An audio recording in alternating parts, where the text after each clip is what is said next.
Hello students.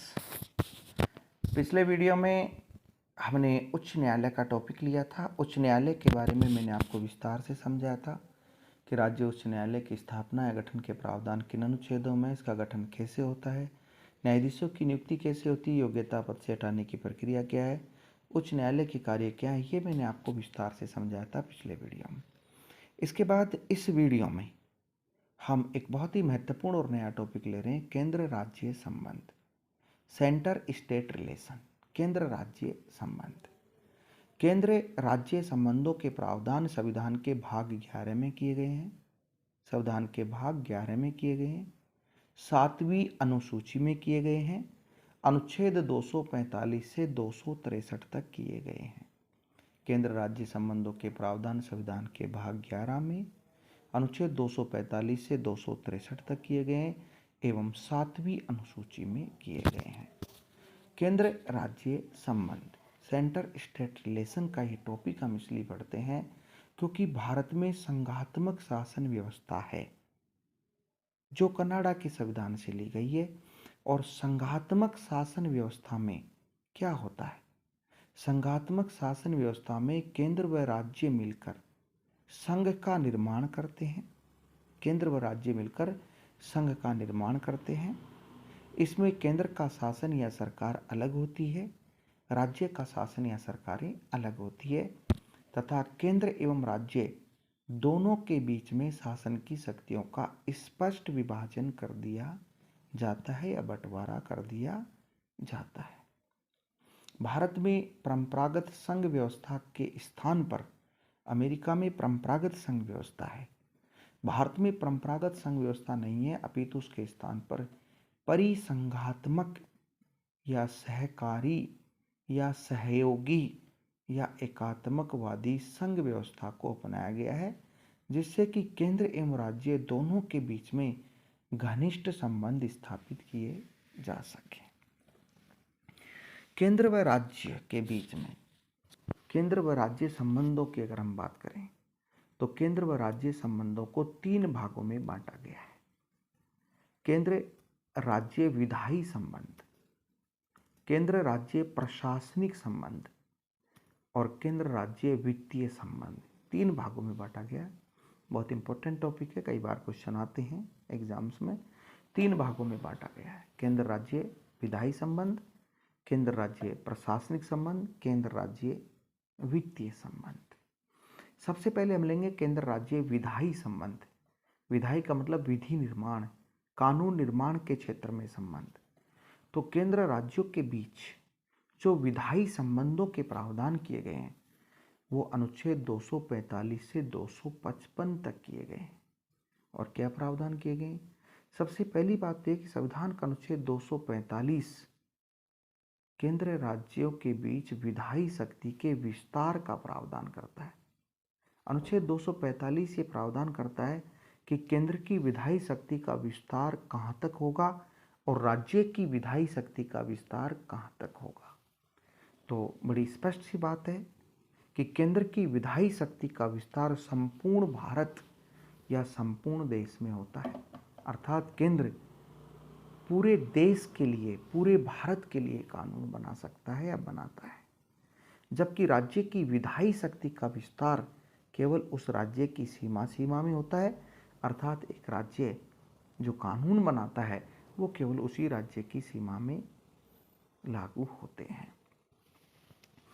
अनुच्छेद 246 में केंद्र एवं राज्यों की विधि निर्माण की विषय वस्तु दी गई है। अनुच्छेद 246 में केंद्र एवं राज्यों की विधि निर्माण की जो विषय वस्तु है वो दी गई है, या विधि निर्माण की विषय वस्तुओं का प्रावधान किया गया है। और केंद्र की विधि निर्माण की विषय वस्तु क्या होगी, राज्य की विधि निर्माण की विषय वस्तु क्या होगी, इसका विभाजन 3 सूचियां बनाकर किया गया है। संघ सूची, राज्य सूची और समवर्ती सूची, 3 सूचियां बनाकर किया गया है।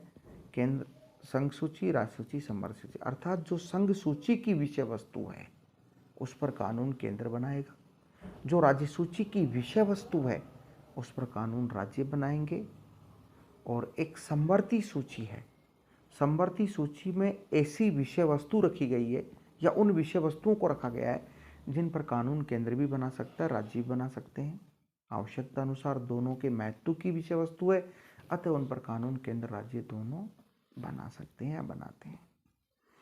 और ये जो 3 सूचियां हैं विषय वस्तु के अंतर्गत, अगर कोई विषय इनमें नहीं है या कोई विषय नया उत्पन्न होता है या सूची के बाहर का कोई विषय है तो उसे अवशिष्ट विषय कहा जाएगा, अवशिष्ट विषय माना जाएगा। और अवशिष्ट विषय केंद्र के पास होगा, उस पर कानून या विधि केंद्र बनाएगा। तो संविधान के अनुच्छेद 248 में अवशिष्ट विषय केंद्र के पास होंगे, ये प्रावधान किया गया अनुच्छेद 248 में। एक और इम्पोर्टेंट बात मैं आपको यहाँ पर बताता चलूँ, जैसे मैंने आप कहा कि संघ सूची के विषयों पर कानून केंद्र बनाता है, संसद बनाती है। राज्य सूची के विषयों पर कानून राज्य बनाते हैं। लेकिन एक इम्पोर्टेंट बात आती है, एक प्रश्न आता है कि ऐसी कौन कौन सी परिस्थितियां हैं, ऐसी कौन कौन सी स्थितियां हैं जिनमें राज्य सूची के विषयों पर कानून केंद्र बना सकता है, संसद बना सकती है। तो मुख्यतः ऐसी 4 स्थितियां हैं, 4 परिस्थितियां हैं जिनमें राज्य सूची के विषयों पर कानून केंद्र बना सकता है, संसद बना सकती है या केंद्र या संसद को अधिकार प्राप्त हो जाता है। इसमें नंबर 1 अनुच्छेद 249। अनुच्छेद 249 के अंतर्गत यदि राज्यसभा अपने विशेष बहुमत से राज्य सूची के किसी विषय को राष्ट्रीय महत्व का घोषित कर देती है तो फिर उस पर कानून संसद या केंद्र बना सकता है। नंबर 2 अनुच्छेद 250 राष्ट्रीय आपात लागू होने पर। अनुच्छेद 250 ये प्रावधान करता है कि यदि राष्ट्रीय आपात लागू हो जाता है तो ऐसी स्थिति में भी राज्य सूची के विषयों पर कानून केंद्र बना सकता है। नंबर 3 अनुच्छेद 252। अनुच्छेद 252 ये प्रावधान करता है कि यदि 2 या 2 से अधिक राज्य स्वयं केंद्र से ये मांग करें कि केंद्र हमारे लिए राज्य सूची के इस विषय पर एक साझा कानून बना दे तो भी केंद्र या संसद उस विषय पर कानून बना सकती है उन राज्यों के लिए जो आगे से संसद से मांग करेंगे। अनुच्छेद 259 259 ये प्रावधान करता है कि अंतर्राष्ट्रीय संधि एवं समझौतों को लागू करने के लिए भी संसद राज्य सूची के विषयों पर कानून बना सकती है। तो इन 4 परिस्थितियों में संसद राज्य सूची के विषयों पर कानून बना सकती है। अब हम तीनों सूचियों की बात करते हैं अलग अलग, संघ सूची, राज्य सूची, समवर्ती सूची, क्योंकि ये विषय वस्तु है विधायी शक्ति की, इन्हीं विषयों से कानून बनते हैं। तो सबसे पहली सूची हम लेंगे संघ सूची। अनुच्छेद 246 में इसका प्रावधान है संघ सूची का। संघ सूची की बात करें तो मूल रूप से इसमें 97 विषय हैं, जबकि वर्तमान में 100 विषय हो गए हैं। जब संविधान बन के लागू हुआ था तो इसमें 97 विषय थे, अब 100 विषय हो गए हैं, 3 विषय नए जोड़े आ चुके हैं और संघ सूची के विषयों पर कानून केंद्र बनाता है या संसद बनाती है। इनमें प्रमुख विषय हैं, जैसे मैं आपको बताता हूँ, रक्षा या सेना, रक्षा या सेना का विषय, विदेश मामले, युद्ध एवं शांति का विषय, संयुक्त राष्ट्र संघ का विषय, नागरिकता का विषय, जनगणना का विषय, प्रत्यार्पण का विषय, रेलवे, राष्ट्रीय राजमार्ग, नागरिक उड्डयन हवाई यातायात का विषय, डाकतार एवं संचार का विषय, बीमा एवं बैंकिंग का विषय, मुद्रा करेंसी का विषय, संघ लोक सेवा आयोग का विषय, विदेशी व्यापार एवं वाणिज्य का विषय, राष्ट्रीय स्मारकों का विषय, निगम कर का विषय, शेयर बाजार का, स्टॉक एक्सचेंज का विषय, कृषि आय से भिन्न आय पर कर का विषय, संपदा शुल्क का विषय, भारी उद्योग का विषय, कंपनी मामलों का विषय, सर्वोच्च न्यायालय का विषय, ये से कुछ प्रमुख विषय हैं जिनका वर्णन संघ सूची में है, अर्थात इन पर कानून या विधि बनाने की शक्ति केंद्र या संसद को प्राप्त है। दूसरी सूची की बात करें, राज्य सूची। राज्य सूची का प्रावधान भी अनुच्छेद 246 में ही है। राज्य सूची की हम बात करें तो राज्य सूची में मूल रूप से 66 विषय थे, वर्तमान में 61 विषय हैं, अर्थात इस सूची से 5 विषय हटा दिए गए और उनको 42वें संशोधन के द्वारा 1976 में समवर्ती सूची में डाल दिया गया या जोड़ दिया गया। राज्य सूची के विषय पर कानून राज्य बनाते हैं, राज्यों का विधानमंडल बनाता है। और राज्य सूची में जो प्रमुख विषय हैं वो कौन कौन से हैं, देखिए। नंबर 1, लोक व्यवस्था। लोक व्यवस्था, कानून व्यवस्था एवं पुलिस, कारागार एवं जेल, लोक कल्याण, कारागार एवं जेल, कृषि, पशुपालन, कृषि शिक्षा एवं अनुसंधान, जल, पेयजल एवं सिंचाई, परिवहन, यातायात, स्टेट परिवहन जिसको हम कहते हैं, यातायात के साधन, परिवहन, राज्य पथ परिवहन, स्थानीय शासन।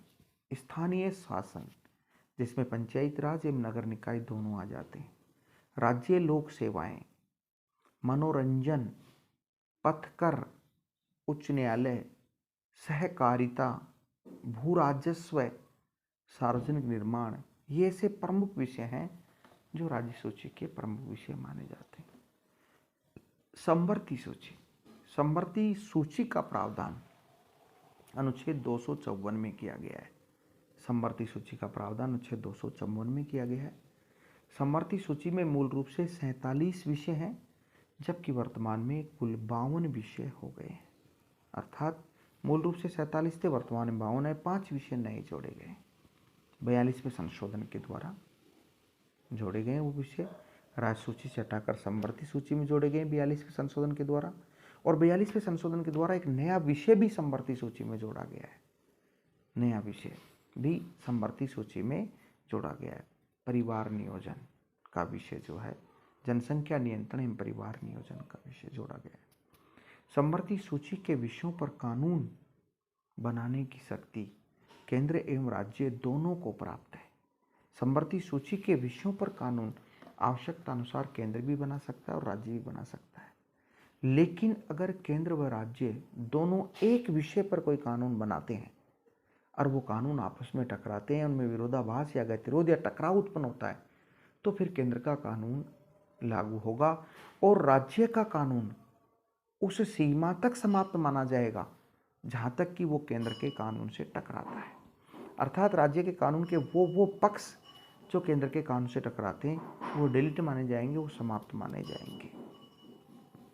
समवर्ती सूची में जो विषय हैं उनमें से प्रमुख विषय हैं जैसे शिक्षा है, सारी शिक्षा, प्राथमिक, माध्यमिक, उच्च प्राथमिक, माध्यमिक, महाविद्यालय, विश्वविद्यालय, ऊर्जा या बिजली का विषय, समाचार पत्र एवं मीडिया का विषय, दंड विधि, दीवानी फौजदारी, दंड विधि, दीवानी एवं फौजदारी मामले, सामाजिक सुरक्षा, समाज कल्याण एवं लोक कल्याण, संपत्ति अर्जन एवं अधिग्रहण, कीमत नियंत्रण, बॉयलर एवं कारखाने, सहायता एवं पुनर्वास, विवाह, तलाक एवं उत्तराधिकार, राष्ट्रीय एवं अंतर्राष्ट्रीय जलमार्ग, वन एवं पर्यावरण, पक्षी, मापतोल बांट, जनसंख्या नियंत्रण एवं परिवार नियोजन। ये ऐसे विषय हैं समवर्ती सूची के प्रमुख विषय, इन पर कानून केंद्र राज्य दोनों बना सकते हैं।